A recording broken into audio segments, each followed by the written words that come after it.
My name is Shawn Donnelly, and I'm a singer-songwriter from Quebec, Canada. And I invite you to check out my webpage at shawndonnelly.ca, where you can find all my links. You'll see I also have this Spotify playlist where you can hear my recordings of my current project and past projects as well. And I also have a YouTube channel, which again, you can find on shawndonnelly.ca. And I also want to thank you, Peter Black, for having me actually and reaching out to me. And this is a very wonderful experience for me.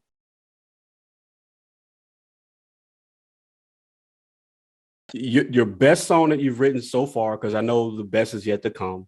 And then also tell me your favorite song that you've written. I don't know if that's one and the same, but tell me those two songs. I would have to say my favorite song these days to play is probably the first song that I wrote as of my 42nd birthday, because I feel that it was one of the first songs I wrote coming out of the 8-year hiatus, if you would, and that I really particularly noticed a large evolution in terms of the arrangement, the way I was projecting it, the energy, the memorizing all the lyrics, the thoughtful approach behind it. And this particular song is called Miss Colorado. And that's really the song that actually kicked off this whole adventure, you know? And I think after having written that song, it really deeply inspired me to keep writing with this particular recipe in mind, you know, and with this particular inspiration behind the song too, as well. And which has led to, like I said, me writing about 20, 25 songs just over the last 3-4 months. And within those last 3-4 months, yes, I also have a favorite song. It's a bit of a sad one, if you would, but it resonates with me very well. And I actually posted that one on my YouTube channel, and that one's called Cloudy Days. Perhaps I didn't capture it the way I wanted to and projected maybe too much sadness or whatnot, but the actual song, there's something about it. When I play it, it really pulls on my heartstrings. It pulls a lot of emotion out of me. And I think it's the tonality, the minor chords in it, the words and all that. And just what it speaks of and all that, you know? So I would definitely say that's my favorite song. The journey so far, has it been fun for you, your musical journey? Absolutely. It's been a work in progress. And just like yourself, I'm always trying new things and new angles and all that. And yes, it's been a very fruitful journey. It's getting more and more excited the more I keep playing, and the more often I keep doing it. And the universe just keeps reminding me, the universe and the people that I meet, messengers of the universe, if you would, just keep reminding me that I'm really on the right path. I'm doing the right thing. And that I think I'll be, you know, taken care of, you know, versus whether it's like a guardian angel or whatnot, but I really feel the energy, like the vibrations are really good in that sense, you know? So, yeah, I've seen a lot of progress since my 42nd birthday, writing the first song, playing, you know, publicly playing it for the first time, or publicly performing for the first time.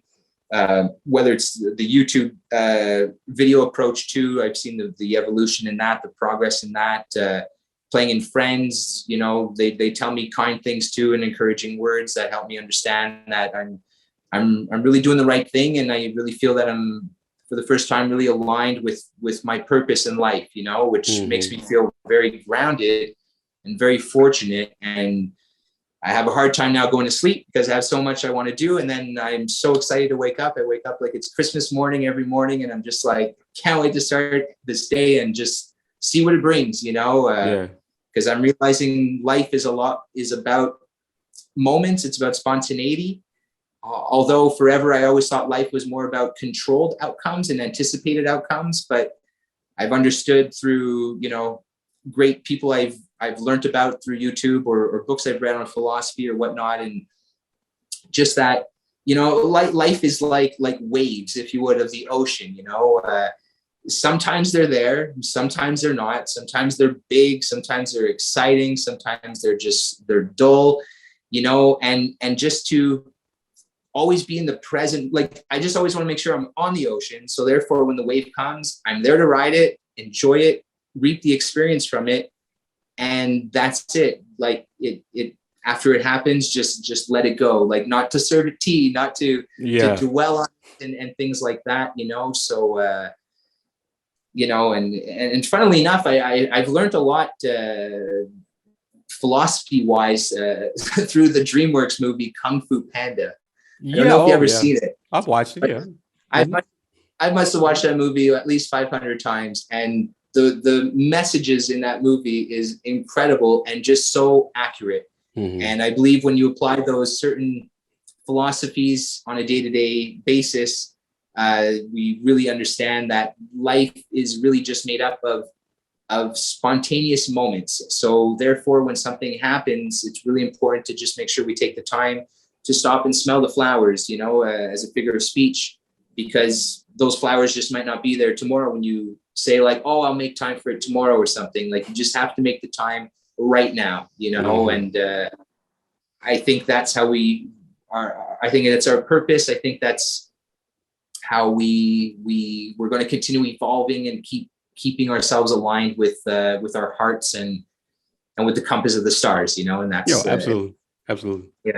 Yeah. Is there anything if you could go back in time, is there anything that you would change in your musical career? Not necessarily a regret, but do you think you would take the right turn as opposed to the left turn, or go straight ahead at the fork of the road kind of thing? The only thing, well, I don't believe in changing anything from yesterday, just because, like, regret or not regret, because I believe all experiences that happened and choices that were made the previous day has led to where we are today. Mm-hmm. But if I could, not that I would though, because I wouldn't be then who I am today and where I am today. But if I could, I would have definitely stayed away from crutches in my life, because I think I've given up and closed a lot of doors on some really great opportunities. Musically and in just life in general. So that's why I'm very thankful to be in the present at all times with 110% clarity at all times, because I'm making the right choices, sort of just making sure that I'm not going to want to have to change something in the future and be like, oh, if I could go back or something like that, you know. So but overall, I would say nothing in particular, like I said, but in a nutshell, there are a lot of great opportunities that I have missed out on personally, and also on a musical level, because of poorer choices I've made in my life in the past. So yeah. Is that when you started at exactly 15, or did you start before then and then pick up the guitar at 15? Well, that's it. I started actually with the drums in high school when I was about 13 years old. It was like an option, and I chose that option. I fell in love with music, and I was in a heavy metal band, believe it or not. And I realized that I had a big passion for wanting to contribute to the songwriting. And being a drummer, I couldn't write my own songs. So after 2 years playing the drums, I traded in the skins for strings. And my dad taught me House of the Rising Sun one fine evening. And since then, I've just been composing songs since the age of 15, pretty much. Really? Okay. Yeah, okay. I haven't actually gone back to the drums. That was going to be my next question. Have you gotten back to the drums?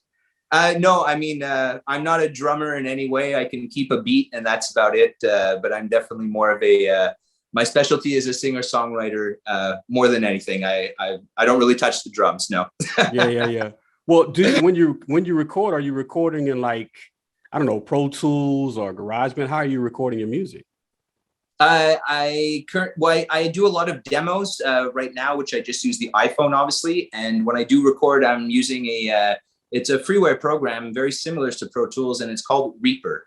Okay. It's made by some developers that are more than happy to share it with musicians and fellow musicians out there for a little contribution if you feel like donating or whatnot. Mm. And it works the same ways as Pro Tools, and that's pretty much what I use when I do recordings.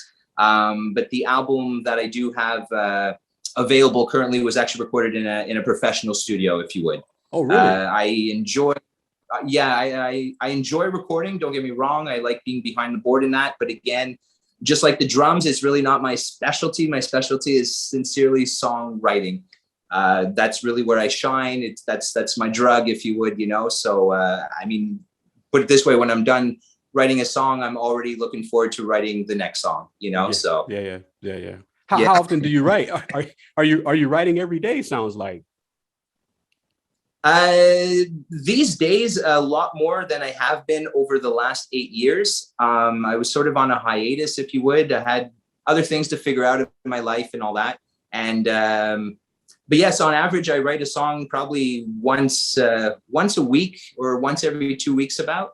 I'm deeply inspired these days, and it's pretty much experiences in life that provide those inspirations for me. And I have a lot to say via my guitar and all my songs, you know. So yeah, I would have to say since my 42nd birthday, I've definitely been writing a lot more songs. I've probably written about 20-25 songs just in the last 3-4 months alone. So yeah. When you're writing, well, I guess the question would be, have you considered writing for someone else? Like, have you considered writing for like gosh, someone famous? Let's put it that way. Have you considered writing about pop songs and stuff like that? I'm I'm definitely open to the idea. I've even considered, you know, trying to find a way to sell my songs, if you would, to famous performers or just performers in general. Yeah. I don't consider myself necessarily a performer. Like, you know, you see what you get with me when I'm on stage. I'm not there to jump around or have fireworks go off or things like that. But I'm definitely open to that idea. I haven't been approached by anybody yet or anything like that. But if I do cross that bridge, I would definitely actually consider that. Absolutely, because I do find that my quality in music is really writing songs. I you know, in a very humble way, I find that I have a really good understanding of how to get the song from point A to point B, if you would, and to keep it fluid and very interesting every 4 to 8 bars, and you know, tie in the chorus and the bridge, and you know, and keep it as melodic as possible, so that the listener can tap their feet, and when the song's over, they're still humming it in their head, you know. So absolutely, absolutely. Well, can you share a little bit of the secret sauce that kind of goes into writing a song? Well, I follow a very typical standard formula. I grew up listening to mainly the Beatles. My parents listened to that, so I was always hearing the Beatles growing up. And I'm very heavily influenced by the whole 60s music in general.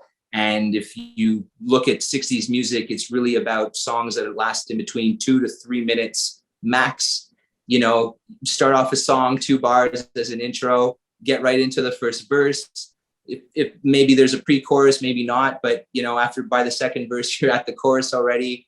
Tie it back in with another verse, get back to the chorus, back to the bridge, and then double the chorus pretty much and get the outro started. And and that sort of wraps up the song. So it's a very standard approach: verse, chorus, verse, you know, as Kurt Cobain said and wrote a song about too. So yeah. Do you think songwriting is difficult? For me, no. But someone who's never written a song, because I do know some people that play music and they'll interpret songs and all that.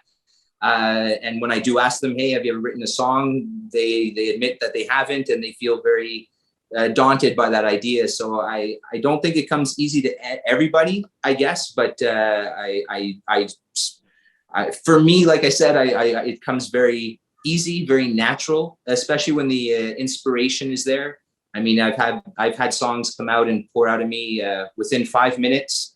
I've had songs where I wake up in the middle of the night and there's just something inside of me, and I wake up, grab my guitar, and within 30 minutes to 60 minutes, there's a song written. And I feel that there's a force greater than me sometimes that sort of channels these emotions and sentiments through me, you know. So I feel that I'm not 100% behind my own songs in that sense, if you would. I find that there's like a divine spirit or force behind certain songs, not all of them, because I find there are some songs that I've tried to forcefully write, and funnily enough, those are the songs that never sustain long term. But the songs that come to me very quickly, very fluidly, they seem to be the songs that stand the test of time, if you would. So yeah, absolutely, yeah. Do you, out of curiosity, do you remember your first song that you ever wrote? Absolutely, it was called The Happy Song. It was called that. Yeah, it was called The Happy Song, and I was into grunge at the time, so I was influenced by very depressing lyrics, and the song was ironic because the lyrics were not at all happy.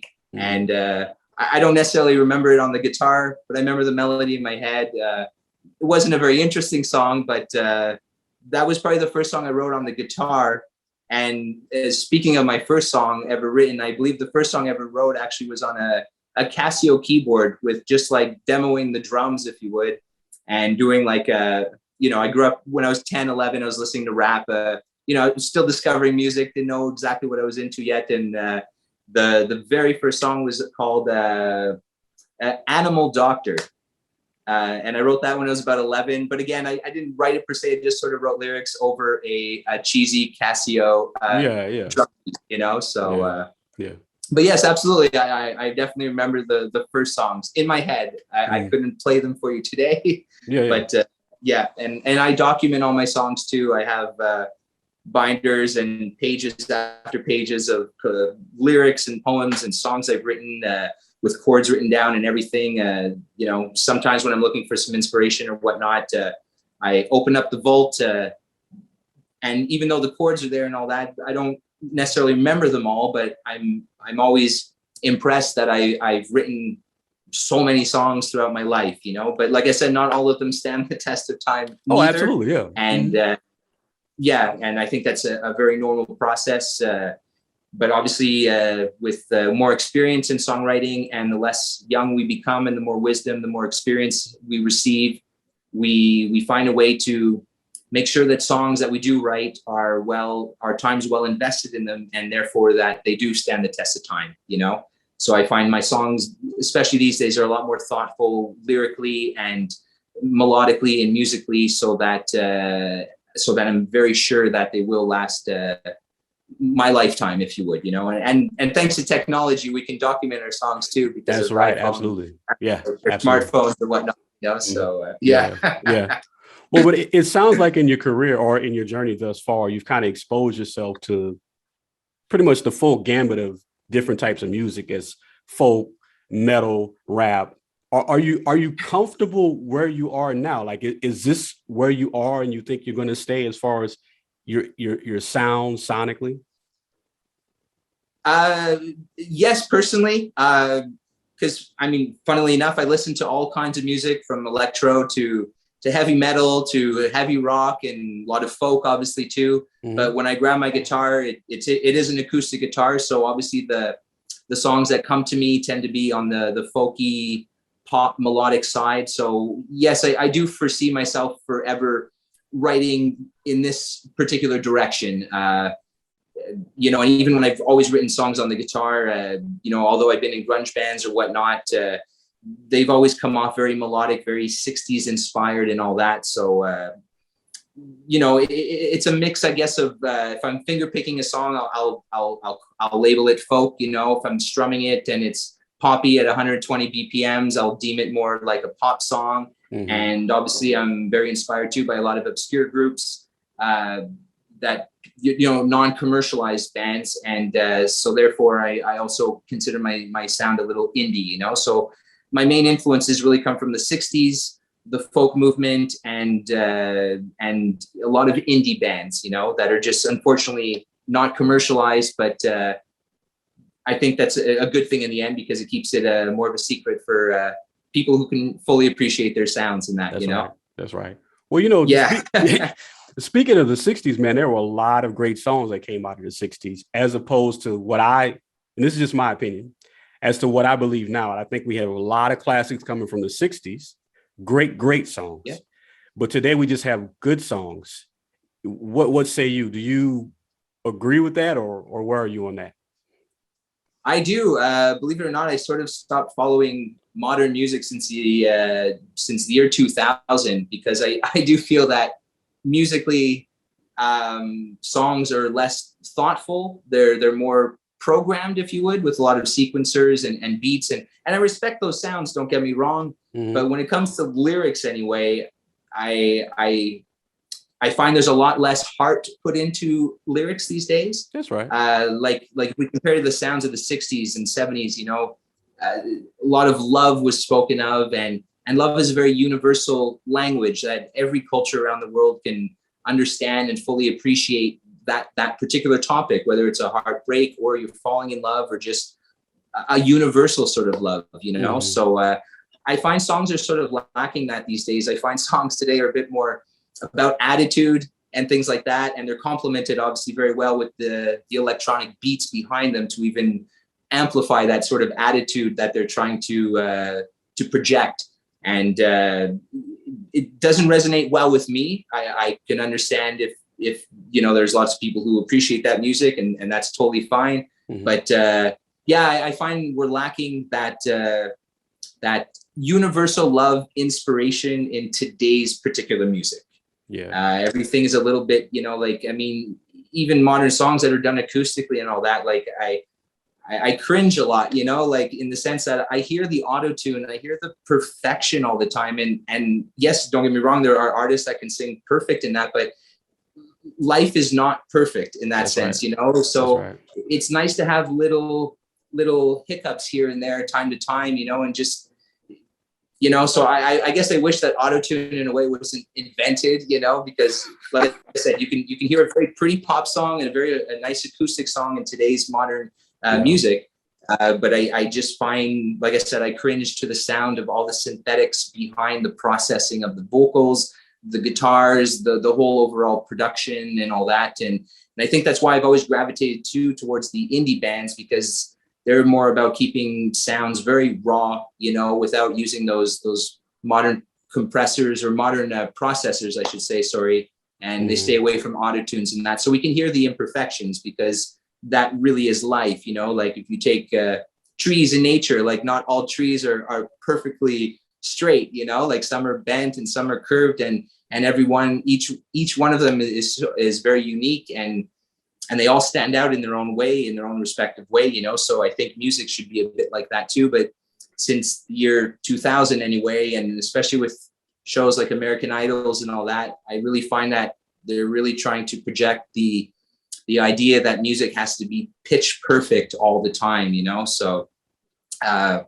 it's one of the reasons why I've never followed American Idol either. Like I respect them as musicians and singers and all that, but they're not necessarily vocals or musicians that I necessarily gravitate to, because I just find it too pitch perfect sometimes, you know. And I know that once they're put in the studio, it's going to get even more processed and things like that. So so I guess to answer your question, that's my sentiments on today's music. So absolutely, it's definitely a formula. And I think another issue or another challenge the music industry has is the fact that some of the same people are writing the music, right? Like, so we're not getting the Shawns of the world and then the Prince and then the Elton John, you know, we're not getting enough variety of people writing music, you know, for Sinead O'Connor and stuff like that. We're getting the same person, whether it's Dua Lipa, Ariana Grande, or somebody else, it's the same 2 or 3 people writing the songs.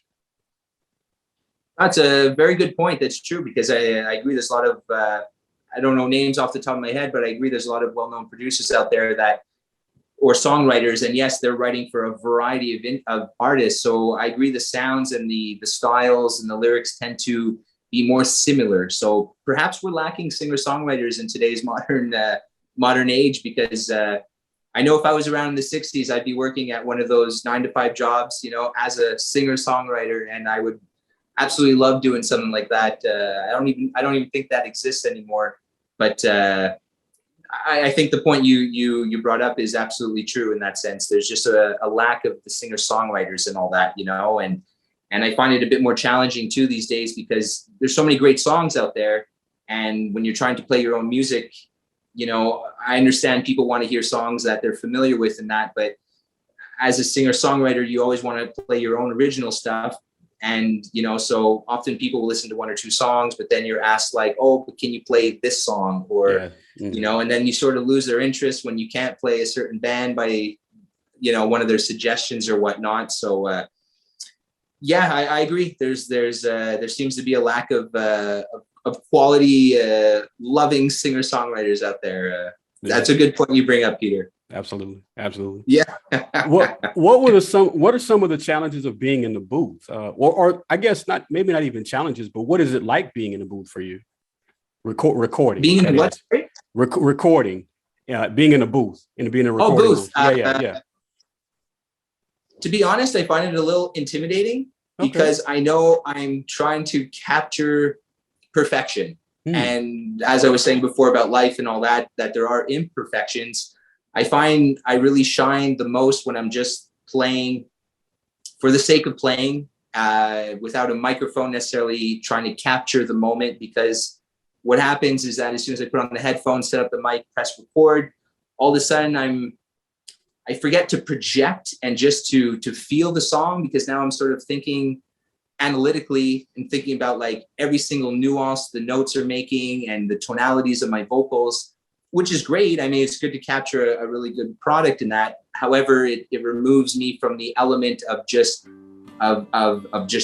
performing the song, you know, like from the heart and that. So I've definitely dabbled in recording myself and all that, but I find I work much better when someone else is dealing with the microphones and pressing record for me. So therefore, I don't have to focus so much on on all the capturing of the perfection sounds and all that as much, and I can just concentrate on projecting as much as I can, you know? Okay. So like I said, I think that's why I love making demos, because I feel very disattached to demos. I know they're just to capture the song per se.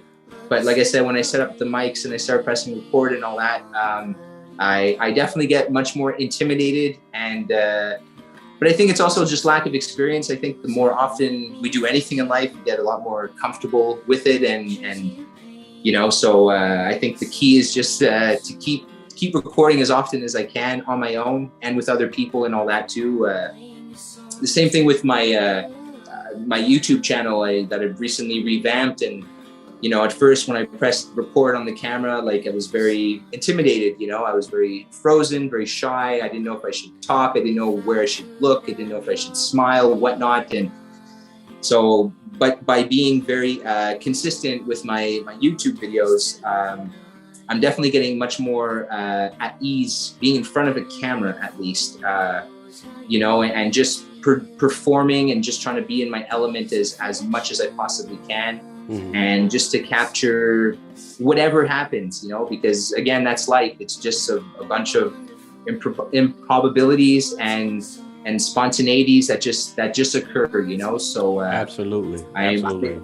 Yeah. So I'm sort of in a process of trying to let go of trying to be so perfect all the time and just letting things happen a little bit more. And I find by you taking that approach to my music and to the videos and even to recording, I find the results speak for themselves. You know, you can just feel the energy a little bit more elevated, and you can feel the love a little bit more behind what I'm trying to capture, you know? So yeah.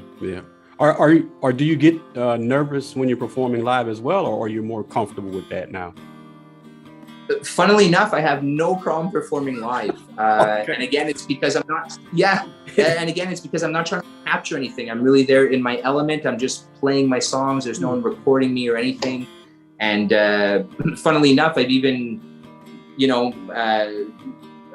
got the courage to just go out in public these days and just sit down in a public spot and just play my songs, you know. And yeah, it's funny that I'm much more at ease just playing in front of people, whether it's on stage in a park, strangers, versus putting a microphone in front of me or a camera or whatnot, you know. So yeah, no, I have no problem playing live. The more people, the merrier, to be honest with you. I just love playing for people. I love being heard. I love seeing the smiles that I put on people's faces, or the places I make them go in their heads and all that. And I can just see their auras shine, you know, and they start radiating, you know. So as a singer-songwriter, as a creator, as an artist, I feel then I've done my job well in that sense, you know?